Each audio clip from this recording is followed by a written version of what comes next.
마태복음 4장 우리 18절부터 22절까지 보시겠습니다. 마태복음 4장 18절부터 22절까지를 우리 함께 교독하시겠습니다. 갈릴리 해변에 다니시다가 두 형제 곧 베드로라 하는 시몬과 그 형제 안드레가 바다에 금을 던지는 것을 보시니 그들은 어부라.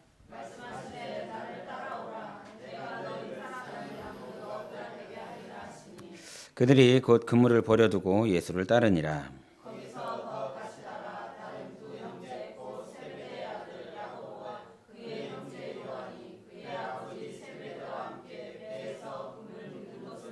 다 같이 그들이 곧 배와 아버지를 버려두고 예수를 따르니라. 아멘. 우리 시몬하고 베드로하고 동일한 인물입니까? 다른 인물입니까? 동일한 인물이죠. 지난 금요일 때 제가 막 헷갈려갖고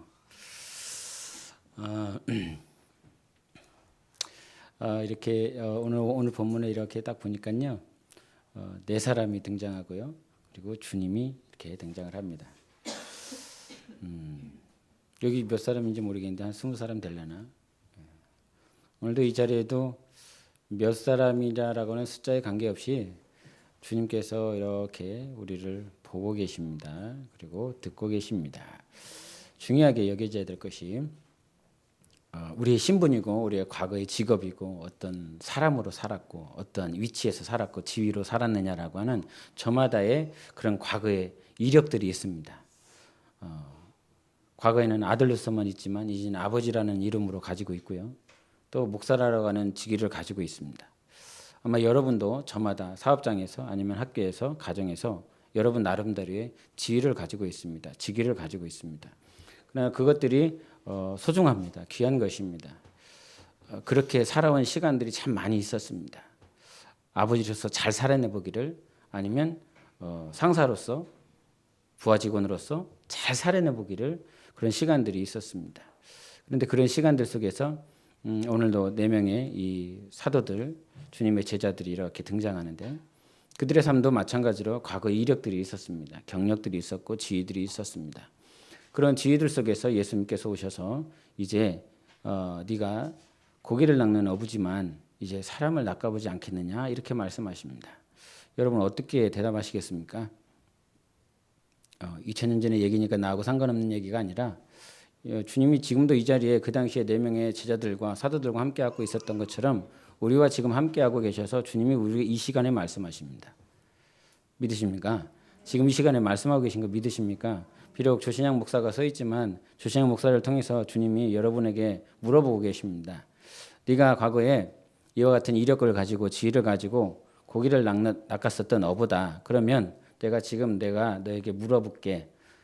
사람을 낚는 어부가 될 거냐 아니면 고기를 낚는 어부가 될 거냐라고 주님이 물어보신다면 여러분은 지금 어떻게 대답을 하시겠습니까? 지금도 고기를 잘 낚고 있고 그리고 또 고기를 낚으려고 하는 그런 신분으로 살아가겠습니까? 아니면 주님께서 원하시는 사람을 낚는 어부로서의 삶을 한번 전개해 보시겠습니까? 라고 하는 고민이 생길 것입니다. 신앙생활을 하면서 고민이 없다라고 하는 건 그 사람이요 잘못된 것입니다. 고민이 있어야 됩니다. 우리 지난 주일에도 잠깐 얘기를 했지만 우리는 어느 법에 적용이 돼야 됩니까? 생명의 성령의 법에 적용이 돼야 됩니다. 그런데 우리 모습은 어느 법에 자꾸 적용되려고 하고 그럽니까? 사망의 법에 적용되려고 합니다. 그래서 나의 부족한 거, 나의 연약한 거, 범죄한 거, 실수한 거, 낙심한 거, 좌절한 것들로 말미암아서 사망의 법이 우리를 자꾸 적용하고 저촉하는 것에 쉽게 노출됩니다. 그래서 내 옛사람의 체질 그대로 나는 이것이 부족해, 나는 이것이 연약해, 나는 이것이 없어, 나는 이것을 몰라 라고 하는 것들에 쉽게 넘어지고 있습니다. 그러나 성경은 한 번도 그렇게 네가 없기 때문에 네가 부족하기 때문에 네가 넘어지기 때문에 네가 실수하기 때문에 나는 너를 멀리하겠다 이렇게 말씀하신 하나님은 한 번도 없었습니다. 그렇죠? 있으면 성경 가져오세요. 그 성경은 누가 잘못 찍어낸 거예요. 하나님은 한 번도 그것 가지고 탓하신 일이 없습니다. 저희 어머니가 자꾸 이렇게 과거에 나 헌금 낼 돈이 없어서 교회 못 간다 이런 말씀 참 자주 하셨습니다. 이제 어린 신앙이었기 때문에 그런 말씀을 자주 하셨지만 하나님께서 네가 물질이 없어서 교회 나오는 거 하나님께 나오는 거 나 너 싫다 이렇게 말씀하신 일이 한 번도 없으셨습니다. 성경에 한 번도 없었습니다. 내가 못생겨서 내가 못나서 지식이 없어서 그렇게 말씀하신 하나님은요 성경에 기록되어 있지도 않고요 기록될 수도 없고요. 그래서 우리가 과거에 그와 같은 모습들 때문에 사망의 법, 육신의 법에 저촉되며 살아갔었던 많은 모습들이 있었습니다. 그런데 우리의 모습을 성령으로 인해서 생명의 법에 의해서 우리를 변화시켜 주시고 그 법에 적용되며 살아가라 누누이 말씀하고 계십니다. 아들 예수가 오신 건 이 땅의 법을 다시 한번 고쳐주거나 새롭게 하거나 이것들을 과거에 없었던 조항들을 다시 한번 넣어서 이렇게 하시기 위해서 예수께서 오신 것이 아니라 우리에게 새 법을 주신 것입니다. 예수 그리스도 안에서 새 법이고 그 새 법에 적용된 피조물들을 새로운 피조물이라 말씀하셨어요. 여러분은 새로운 피조물입니다. 우리는 새로운 피조물입니다. 새로운 피조물이에요. 뭐 헝거처럼 낡아져가고 있는 육신의 모양이 있지만 그러나 성경은 분명히 말을 했습니다. 너는 새로운 자야. 새롭게 되었어. 성령으로 거듭나지 아니하면 물과 성령으로 거듭나지 아니하면 하나님 나라 볼 수도 없고 들어갈 수도 없다. 이런 말씀하신 것처럼 우리는 거듭났습니다. 육신으로 태어났었던 순간이 있었던 것처럼 성령으로 거듭난 순간들이 있습니다. 그래서 성령으로 거듭난 사람에게 있어서 가장 중요한 건 사망의 법이 여러분을 저촉되게 하지 마세요. 저촉이라는 말이 무슨 말입니까? 저촉이라는 말이 무슨 말이에요? 법이 있는데 그 법에 어긋나거나 충돌되는 것, 위반할 수밖에 없는 그 상황들입니다. 사망의 법은 자꾸 그것들을 가지고 저촉을 시킵니다. 충돌시키고요. 어긋나게 만들어버립니다. 나는 새로운 법에 적용을 받아야 되는데 자꾸 저촉을 하고 있다고요. 그렇게 적용을 하고 있다고요. 그러나 성경은 하나님은 우리에게 말씀하세요. 제발 생각과 마음을 참 이게 안 되더라고요. 저도 역시 넘어지는 부분이고 또 실수하는 부분이지만 너 하나님의 자녀잖아. 생명의 사람이잖아. 살리는 사람이잖아. 살리는 사람임에도 불구하고 어느 순간 내가 죽이는 법을 들고 있고 죽이는 법 안에 들어가 있는 모습들이 참 많이 있습니다. 제가 주일에도 잠깐 제 자신에 대해서 언급했지만 내 입술로 사랑한다라고 말을 하지만 그 사랑한다라고 하는 그 퍼센테이지가 과연 어느 정도 될까라고 제 자신을 자꾸 가늠해 봅니다. 그 가늠해 보면서 제 자신을 보면서 넘어지는 부분들이 많이 있어요. 그러면서 또 상기시키는 거, 질병이 있는 사람은 질병 때문에 하나님을 제대로 바라보지 못합니다. 가정에 문제가 있는 사람은 그 가정의 문제 때문에 하나님을 바라보지 못합니다. 저마다 자기가 가지고 있는 고민들, 문제들 가지고 하나님을 바라보지 못하고 있다면 그것이 지금 여전히 사망의 법 가운데 자기 자신이 들어가 있다라고 하는 사실이에요. 그래서 주일에 있는 말씀들을 다시 한번 상기시켜보고자 이 말씀을 드리는 것은 첫 번째, 사망의 법 가운데 여러분 들어가지 마십시오. 둘째, 생명의 성령의 법 가운데 살아가라 이런 말씀을 하셨어요. 우리 시편 51편을 잠깐 보시겠습니다. 이거 더운데 좀 덥지 않으세요? 후덥지근하지 않으세요? 저만 그런가요? 덥지요? 네. 여러분 얼굴이 후덥지근해 보여요. 우리 시편 보시겠습니다. 시편 51편 보시겠습니다. 혹시 이거 키면 안 되는 이유 있으신 분 손 들어보세요.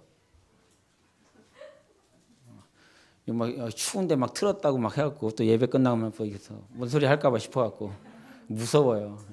목사 마음대로 못해가. 51편 4절 보겠습니다. 51편 4절 같이 보겠습니다. 합독합니다. 시작. 내가 주께만 범죄하여 주의 목전에 악을 행하였사오니 주께서 말씀하실 때 의로우시다 하고 주께서 심판하실 때 순전하시다 하리이다. 아멘. 우리가 이제 이 시편은 이제 바세바를 범한 상황 가운데서 시편이 이와 같이 다시 고백했는데 우리가 이 51편 4절을 보면서 자주 이렇게 느껴지는 것은 무엇이냐면 자꾸 들었었던 우리가 또 그 안에서 살펴본 말씀들은 내가 주께만 범죄했습니다 라고 하는 이 고백이에요. 내가 주님께만 범죄했습니다. 내가 주님께만 악한 행동을 했습니다. 이런 모습인데요.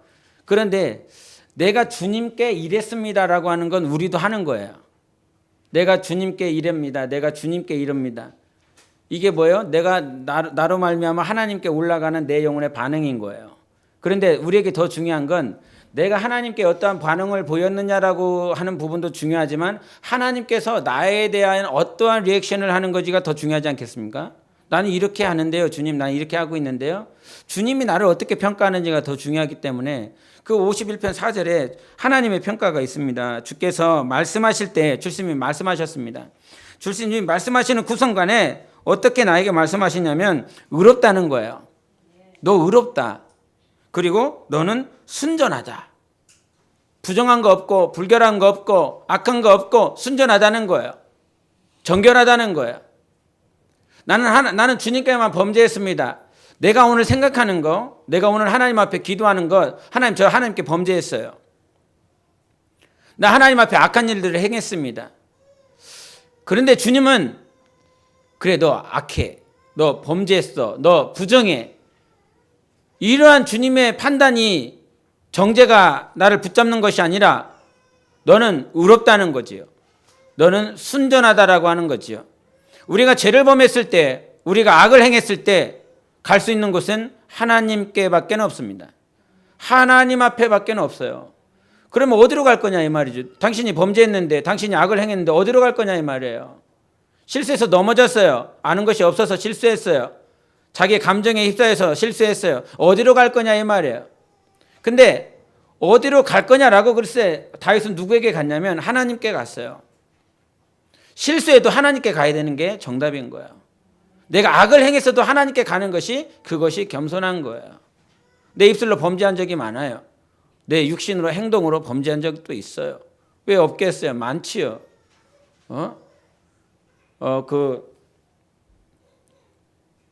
요거 교육관 공사를 하는데 21일하고 22일 날 공사를 해요.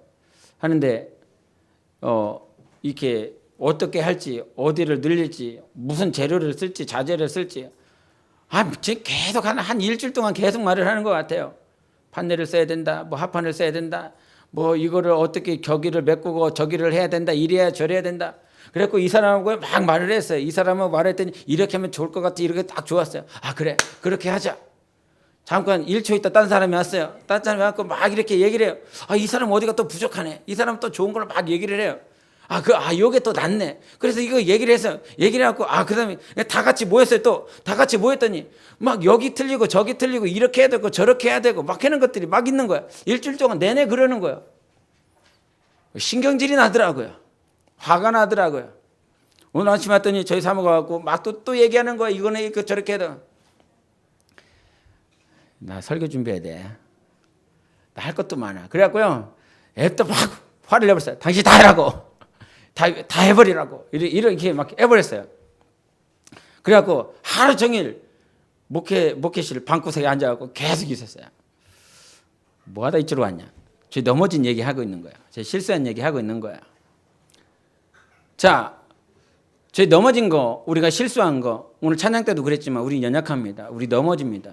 오늘 하루 사는 것을 힘겨워합니다. 오늘 하루 산다. 여러분 하루 사셨어요. 승리하셨어요. 내일 하루도 사세요. 주님이 허락하시면. 주님이 여러분에게 목숨 부여해 주시면 내일 또 하루 살아야 되는데 그 하루를 사는 날 동안 연약해서 넘어질 수 있습니다. 실수할 수 있습니다. 실수했을 때 넘어졌을 때 우리가 갈 수 있는 건 하나님밖에는 없다 이 말이죠. 그분이 길이니까 정답이니까 그분만이 우리에게 생명이시니까 그분께로 가야 된다 이 말이에요. 그래서 성경은 우리에게 말씀하는 거예요. 내가 하나님 앞에 주님 내가 범죄했습니다. 내가 악을 행했습니다. 이런 고백 당연히 하셔야 됩니다. 할렐루야. 당연히 하셔야 됩니다. 그런 나를 향해서 하나님은요. 너 악하다, 부정하다, 더럽다, 음란하다, 간음한 여인이다라고 말씀하시는 분이 아니라 내 영혼을 판단하시는 거예요. 내 영혼을 의롭다라고 판단하시는 거예요. 왜? 내가 누구에게 갔으니까? 하나님께 갔기 때문인 거예요. 실수해도 하나님께 갔기 때문에 너는 의로울 수 있는 거예요. 과거 구약에 200만 명, 수천만 명 그렇게 수많은 세대들이 태어났다 죽고 태어났다 죽었습니다. 근데 예수께서 오셔서 말씀하셨어요. 로마서에 누누이 말씀하신 거 오직 의인은 믿음으로 말미암아 살리라. 내가 나를 의롭게 하였다. 예수 그리스도에서 죽으셨으나 부활하셨으면 누구의 의로움을 위한 것이라고 말씀하십니까? 누구의 의로움을 위하여 예수께서 부활하셨어요? 할렐루야. 나를 위해서, 우리를 위해서 예수께서 죽음에서 부활하셨다라고 말씀하셨어요. 그렇게 하나님은 아들 예수 그리스도를 죽이셨을 뿐만 아니라 부활의 생명으로 역사하셔서 우리를 의롭다라고 하고 싶으신 분이세요. 하나님 앞에 마지막 날 섰을 때 우리가 정말 인정받아야 될 때는 내가 나를 의롭다라고 인정했어. 내가 나를 옳다라고 말을 했어. 그런데 그 옳다라고 하는 그 하나님의 관점은 내가 잘해서 내가 퍼펙트하게 내 삶을 꾸려나갔기 때문에 그런 것이 아니었어요. 한 번도 사도 바울도 마찬가지지만 신약에 나와 있는 사도들, 제자들 다 따져보세요. 다 읽어보세요. 요즘 제가 그 아이들 토요일 날하고 주일 날 시간을 내서 이렇게 속독을 가르쳐 주고 있습니다. 속독을 가르쳐 주는데 몇몇 아이들이 막 이렇게 반응이 이렇게 긍정적으로 많이 변했어요. 특별히 연수 같은 연수는 뭔가 이렇게 많이 의기소침한 부분들이 있었는데 그거 하면서 제가 연수를 보면서 제일 눈이 반짝반짝 거리는 그런 순간들인 것 같아요. 눈에 힘을 줘야 돼. 그리고 눈을 깜빡거리지 말아야 돼. 깜빡거리지 않고 눈을 빨리 돌려야 돼. 그러니까 눈에서 막 이렇게 막 불이 나와요. 이렇게 막 읽어요. 제일 빨리 이렇게 하는 것 같아요. 그런 아이가 이게 조금씩 변하는 모습들이 이렇게 보이는 것들이 이렇게 보여요. 자, 우리 삶에 나 자신은 내 삶은 범죄하고 실수하는 것 같지만 하나님 앞에 서 나가면서 계속 의로워질 수 있는 그 삶은 하나님이 만들어 가시는 거예요. 내 수고나 내 열심이나 내 노력, 내가 하나님 앞에 완전하기 때문에 의로운 자라라고 인정하시는 것이 아니라 오늘 실수하고 하나님 앞에 인정했다면, 하나님 앞에 고백했다면 여러분 잘하신 것입니다. 그러나 하나님께 대하여 생명의 법 가운데 빨리 돌아가서 회개하고 나의 삶을 내려놓고 해야 되는 그 모습들이 있어야 되는데 그렇게 되지 않을 때 그것이 위험한 것이에요. 그것이 가장 교만스러운 거예요. 하나님이 나에게 만나주시고 나를 인정해 주시고 나와 함께 해주시고 하는 모든 말씀과 감동들을 딱 주셨는데 그러한 삶으로 내가 나아가지 못한다면 그 순간이 교만한 순간인 거예요. 하나님이 모든 것들을 다 할 수 있어도요, 교만한 자는 어떻게 할 방법이 없었습니다. 교만. 하나님보다 자기께 먼저 있는 사람. 하나님의 감동보다 자기 감정이 있는 사람. 하나님의 말씀보다 자기의 이론이 먼저 내세워지는 사람. 그러면서 싸우는 것들이 고린도전서에 있었지 않습니까? 우리 한번 10장을 보시겠습니다. 고린도 후서 보겠습니다. 고린도 후서.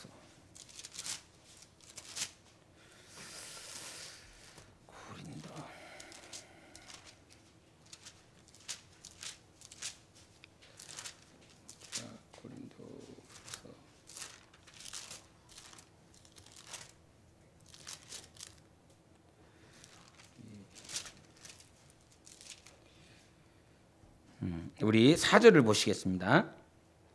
고린도후서 10장 4절입니다. 고린도후서 10장 4절. 4절 5절 보시겠습니다. 같이 읽겠습니다. 시작. 우리의 싸우는 무기는 육신에 속한 것이 아니요 오직 어떤 견고한 진도 무너뜨리는 하나님의 능력이라. 모든 이론을 무너뜨리며 하나님 아는 것을 대적하여 높아진 것을 다 무너뜨리고 모든 생각을 사로잡아 그리스도에게 복종하게 하니. 아멘. 여러분, 이 말씀 어렵습니까? 쉽습니까? 모든 생각을 사로잡아 그리스도께 복종한다? 얼마나 많은 생각이 있습니까? 얼마나 많은 이론들이 있습니까? 근데 그런 모든 것들을 다 사로잡어. 다 싸매버렸어. 그리고 그리스도께 복종하는 삶. 나를 따라와라. 사람을 낚는 어부가 되게 해줄게. 이 한 말씀을 그 당시에 들었었던 그 말씀을 정말 주님께서 나에게 오늘 말씀하신다면 여러분 얼마나 많은 생각이 있으시겠습니까? 얼마나 많은 번민과 고민이 있으시겠습니까?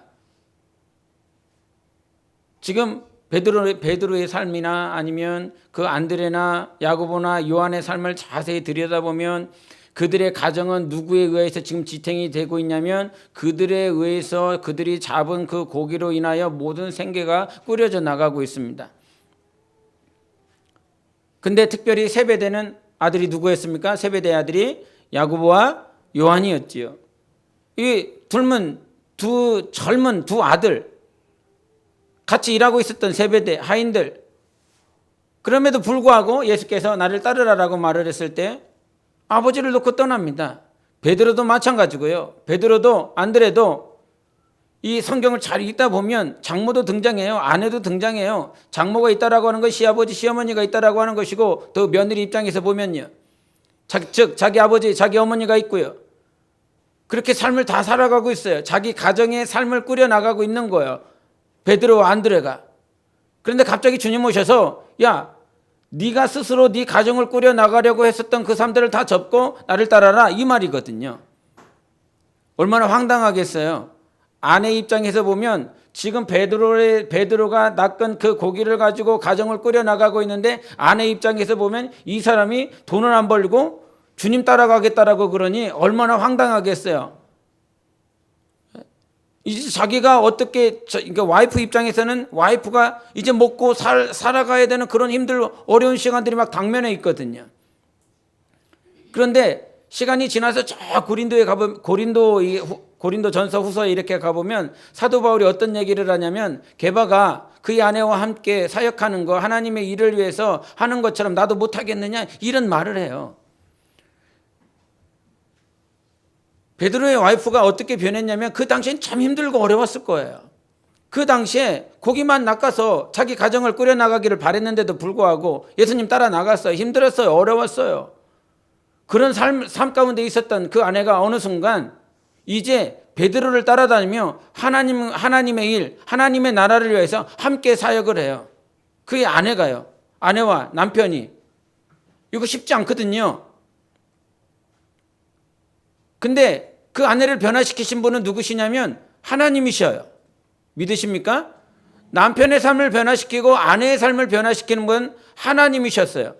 지난 주일에 굴복을 한다라고 하는 건 내가 굴복하는 거예요? 아니지요. 누가 굴복하게 하신다고요? 특별히 잘 알아야 되는 건 하나님이라고 하는 표현도 맞겠지만 성령님이라고 강력히 말씀하세요. 한번 보실까요? 체크해 보겠습니다. 로마서 8장 23절입니다. 이제 굴복이라고 하는 표현을 20절과 21절에서 이미 말씀하셨고요. 23절, 26절을 한번 읽어보시겠습니다. 시작. 그뿐 아니라 또한 우리 곧 성령의 처음 익은 열매를 받은 우리까지도 속으로 탄식하여 양자될 것 곧 우리 몸의 속량을 기다리는 26절. 이와 같이 성령도 우리의 연약함을 도우시나니 우리는 마땅히 기도할 바를 알지 못하나 오직 성령이 말할 수 없는 탄식으로 우리를 위하여 친히 간구하시느니라. 아멘. 우리 한 절 더 15절 보시겠습니다. 여러분 잘 아시는 15절 16절 시작. 너희는 다시 무서워하는 종의 영을 받지 아니하고 양자의 영을 받았으므로 우리가 아빠 아버지라고 부르짖느니라. 성령이 우리가 하나님의 자녀인 것을 증언하시나니. 아멘. 지금 성령의 하나님의 삼위 가운데서 성령 하나님에 대해서 말씀하고 계세요.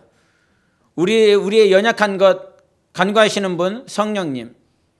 오늘도 친히 우리가 하나님의 자녀가 될 수 있었던 건 성령님이 우리 안에 임하심으로 하나님을 아바 아버지라 부를 수 있도록 성령님의 역사하셨습니다.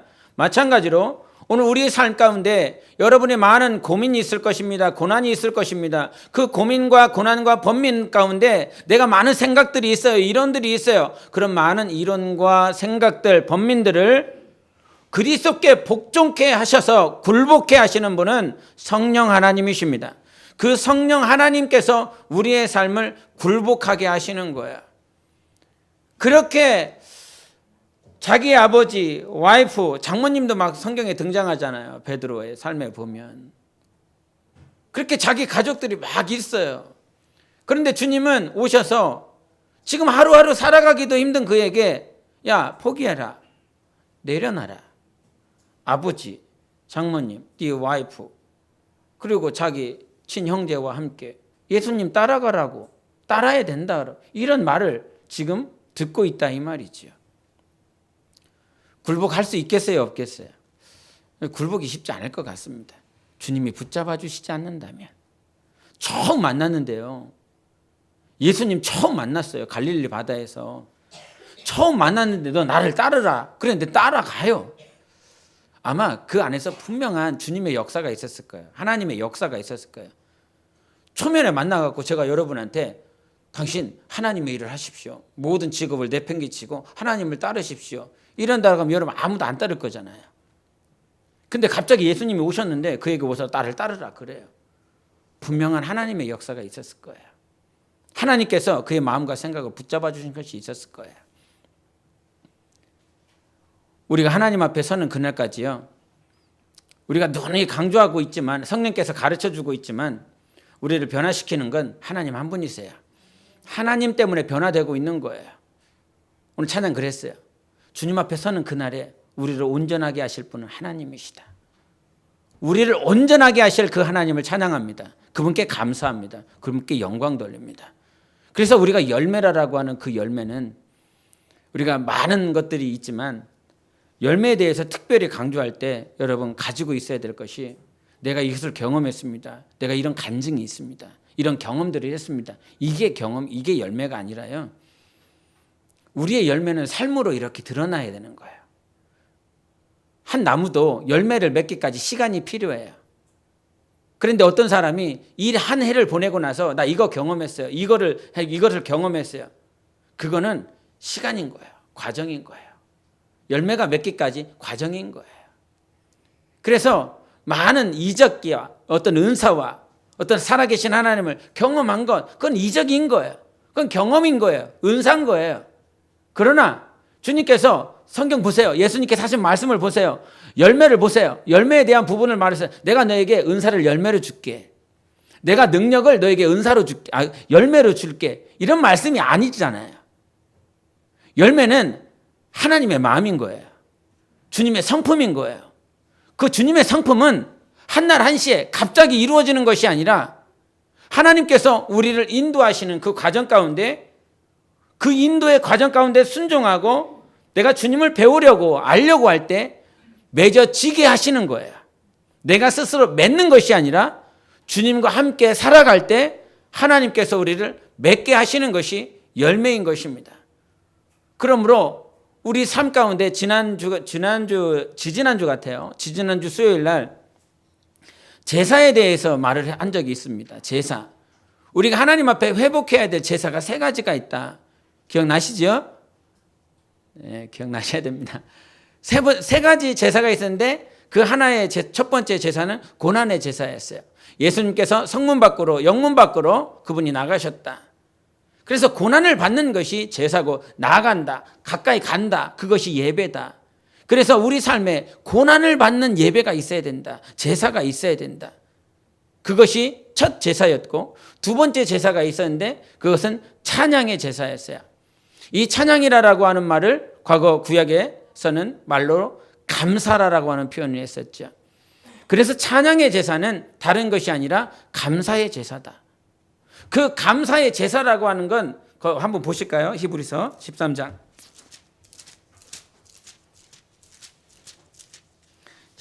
15절 보시겠습니다.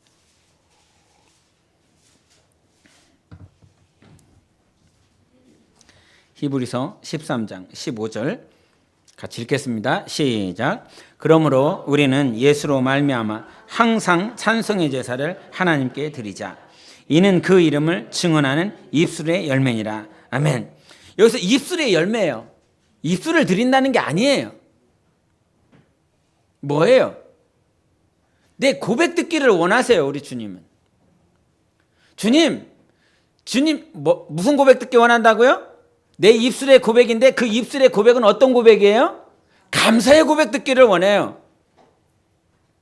내가 지금 찬양한다라고 하는 건 하나님을 찬양이 뭐죠? 찬양이라고 하는 말이 뭐예요? 저희는 찬양이 뭡니까? 찬양이 뭐지요? 경배. 찬양이 뭐예요? 찬양 팀장. 찬양이 뭐예요? 찬양이. 높이는 거. 근데 구체적으로 말을 한다면 하나님의 일하심을 높이는 거예요. 내 삶에 하나님께서 이와 같이 하셨어요. 그러면 하나님이 이와 같이라고 하셨을 때 하나님이 나에게 월급 인상시켜 주셨어요. 보너스 주셨어요. 내 자녀가 이렇게 잘 됐어요. 이것만 하나님이 일하신 거지요? 아니잖아요. 욥을 하나님께서 저 나지막한 곳에, 저 가장 힘들고 어려운 곳에 처박아 두셨어요. 이거 누가 하신 거예요? 하나님이 하신 거잖아요. 요셉을 저 애굽 땅에서 감옥에 두셨어요. 그가 선한 일을 하고 꿈을 해몽을 해줬는데도 사람들은 기억하지 않아요. 관심도 없어요. 사람의 관심도 없고 사람의 시선도 없고 사람이 찾아주지도 않지만 그 일들, 그 사건들 누가 하셨어요? 하나님이 하셨어요. 사람은 감사할 수 있는 건 감사해요. 그러나 아무런 감사가 나오지 않는 그 순간에도 하나님은 그때 예배를 드리라는 거예요. 하나님 앞에 찬양을 하라는 거예요. 감사를 하는 거예요. 네 입술의 고백을 듣기를 원하시다는 거예요. 우리가 자세히 잘 아는 사건 가운데 민수기 13장과 14장에 보면 가데스 바네에서 12명의 정탐꾼 보내잖아요. 그 가운데서 갈렙과 여호수만이 돌아와서 많은 자들이, 백성들이 우리는 메뚜기 떼들이다. 죽을 수밖에 없다. 저들은 신체가 골격이 어마무시하다. 그들을 이길 수가 없다. 그러나 갈렙과 여호수가 하는 말, 우리 두려워하지 말자. 비록 저들이 장대하다 할지라도 하나님이 우리와 함께 하시면, 하나님 우리를 기뻐하시면 저들은 우리의 밥이다. 우리의 먹이다. 그 고백을 막 하고 있어요. 하나님 얼마나 기뻐하시는지 몰라요.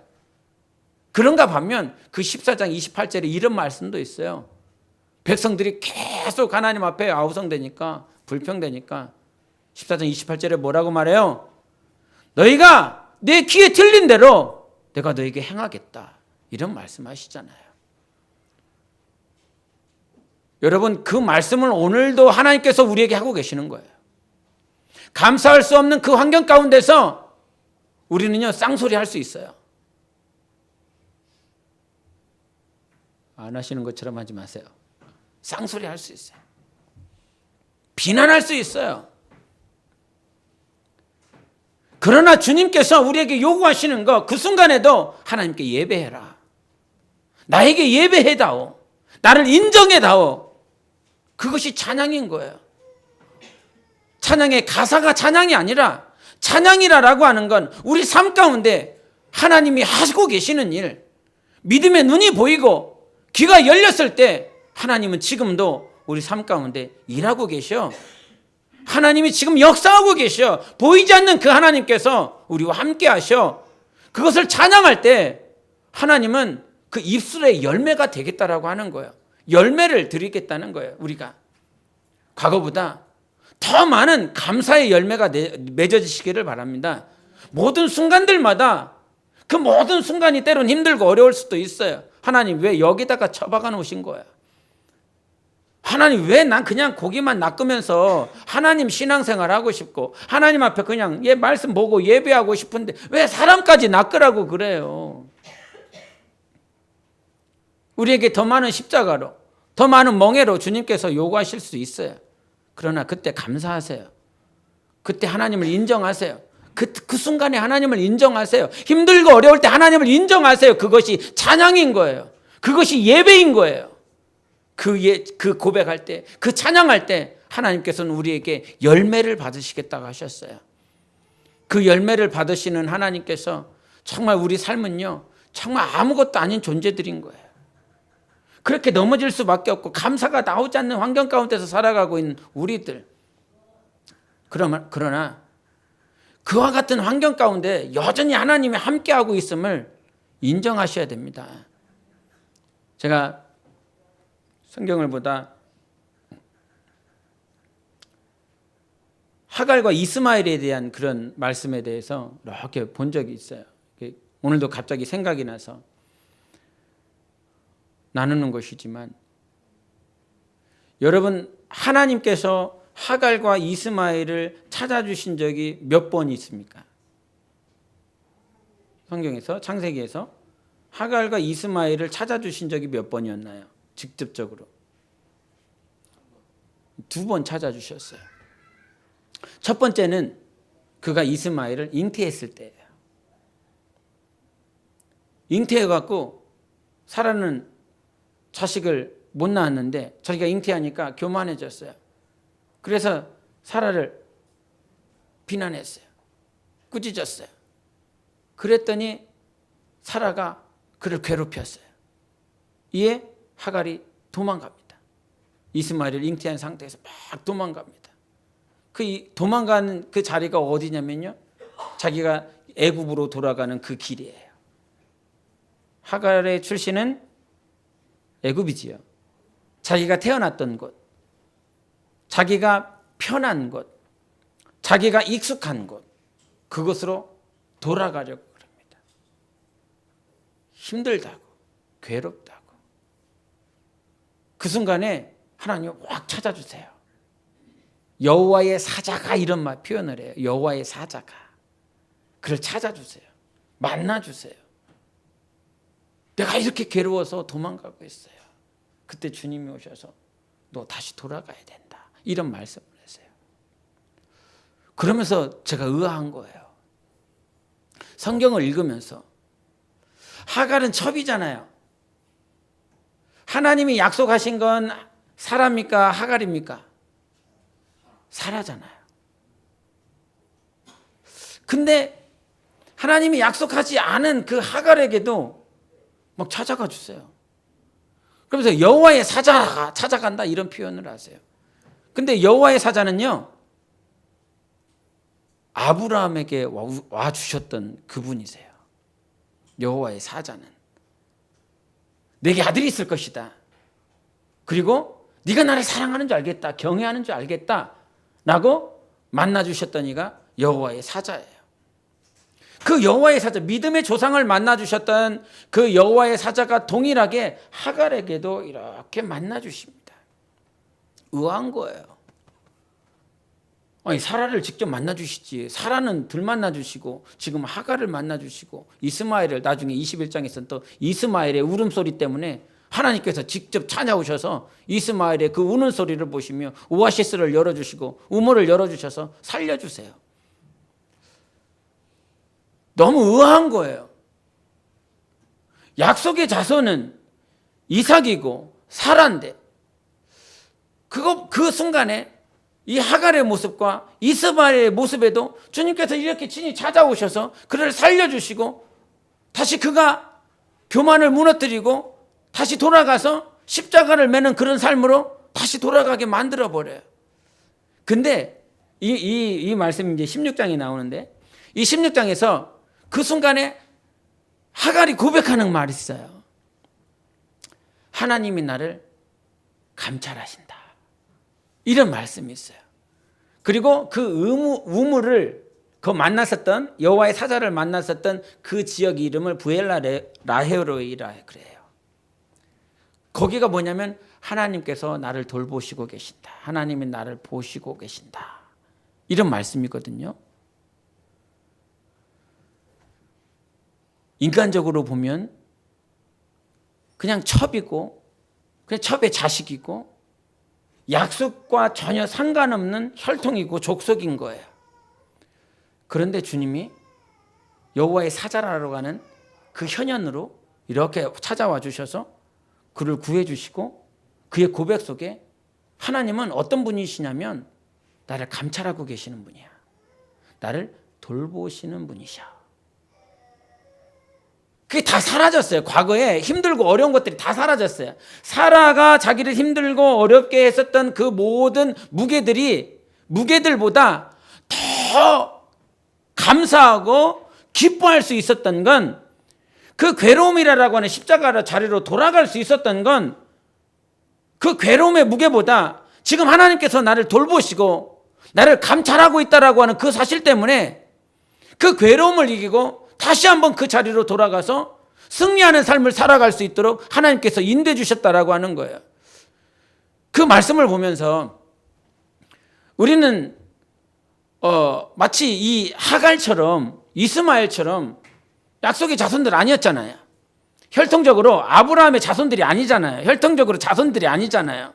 그런데 그 혈통적으로 아브라함의 자손도 아니고 약속의 자손도 아닌데 그 하갈과 이스마엘을 만나 주시면서 그를 감찰해 주세요. 돌보세요.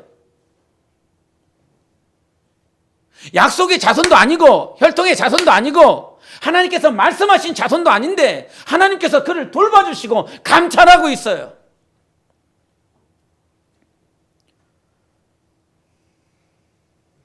여러분, 내가 보여야 됩니다. 나를 향한 하나님의 시선이 보여야 됩니다. 약속의 자손도 아니고 혈통의 자손도 아니고 하나님께서 말씀하신 자손도 아닌데 하나님께서 그를 돌봐주신다면 나는요? 나는 예수 이름 때문에 하나님의 자녀가 됐습니다. 성령으로 말미암아 거듭났습니다. 항상 연약하고 부족하고 고민하고 번민하고 그러한 삶을 살아가고 있지만 이 십자가의 무게 때문에 고민 때문에 어떻게 하면 하나님의 뜻대로 살아가 볼까? 하나님의 뜻 앞에 굴복하며 살아가 볼까? 어떻게 하면 정말 낮아져서 더 연약한 자로 내가 더 낮아진 자로 살아가 볼까? 이런 고민이 있는데 이런 고민이 있는 여러분을 하나님이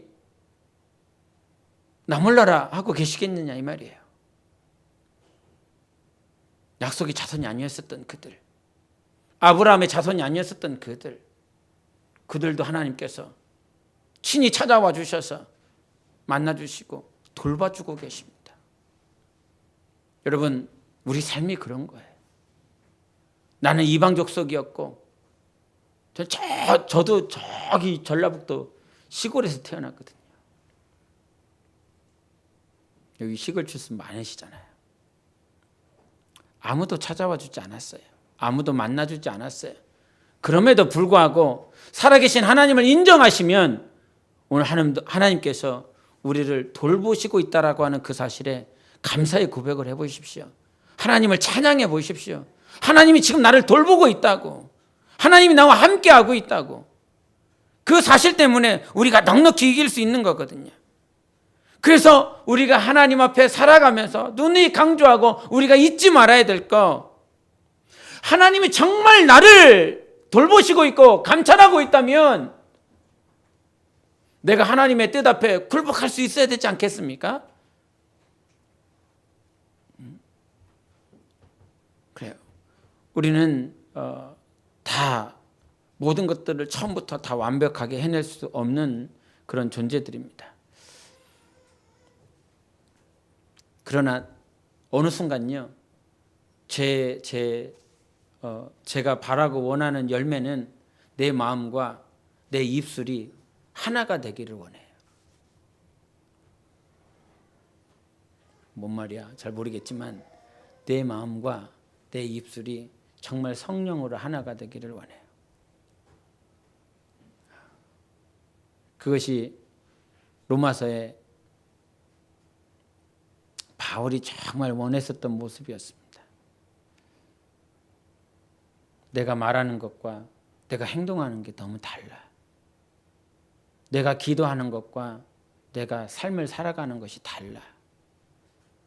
내가 하나님 앞에 말씀을 보는 것과 내 삶이 너무 달라. 과연 여러분이 갈망하는 것과 여러분이 삶이 정말 동일한지, 그 동일할 때까지 주님이 우리를 단련하시겠지요. 우리 주님께서 우리를 만들어 가실 거예요. 주님께서 아무도 찾지 않는 그곳에 정말 찾아와 주셔서 만나 주셨던 하갈과 이스마엘의 모습처럼 여러분 아무리 힘들고 어려워도요, 주님은 여전히 오늘 우리와 함께하고 계십니다. 돌보시고 계십니다. 그 감찰하시는 하나님 앞에서 주님, 저는 이렇게 연약해요. 그러나 내가 온전히 없어지고 오직 예수만 있기를 바랍니다. 소원합니다. 이런 작은 자를, 이렇게 연약한 자를 오늘도 다듬어 가주시고 감찰해 주셔서 감사합니다. 그런 감사의 고백이 여러분 삶에 항상 있으시기를 예수 이름으로 축원합니다. 우리 함께 기도하시겠습니다. 주님 앞에 이 시간 기도하실 때 하나님, 내 입술과 내 마음이 항상 하나가 되게 하시고 하나님 앞에 아름답게 열매가 되어질 수 있는 삶을 살아가기를 원합니다. 내 삶에 가장 힘들고 어려울 때 여전히 돌봐주시고 감찰해 주시고 괴로움 속에 자기가 살았었던 애굽으로 돌아가려 하는 그 하갈의 모습처럼 나도 때로는 힘들고 어려워 내 옛 모습을 그리워하고 내 과거의 모습들에 대한 기억들로 채워지려 할 때 있었습니다. 우리 하나님, 오늘 그 모든 생각들을 다시 한번 돌이키고 오직 주 예수만 내 삶 가운데 있기를 원합니다. 오직 주님께서 나를 돌봐주소서. 오직 주님만이 우리를 감찰해 주소서. 오직 주님만이 하나님의 뜻 앞에 굴복시킬 수 있는 그런 삶으로 살아가게 해달라고, 그런 나의 영혼이 되게 해달라고 기도하시겠습니다.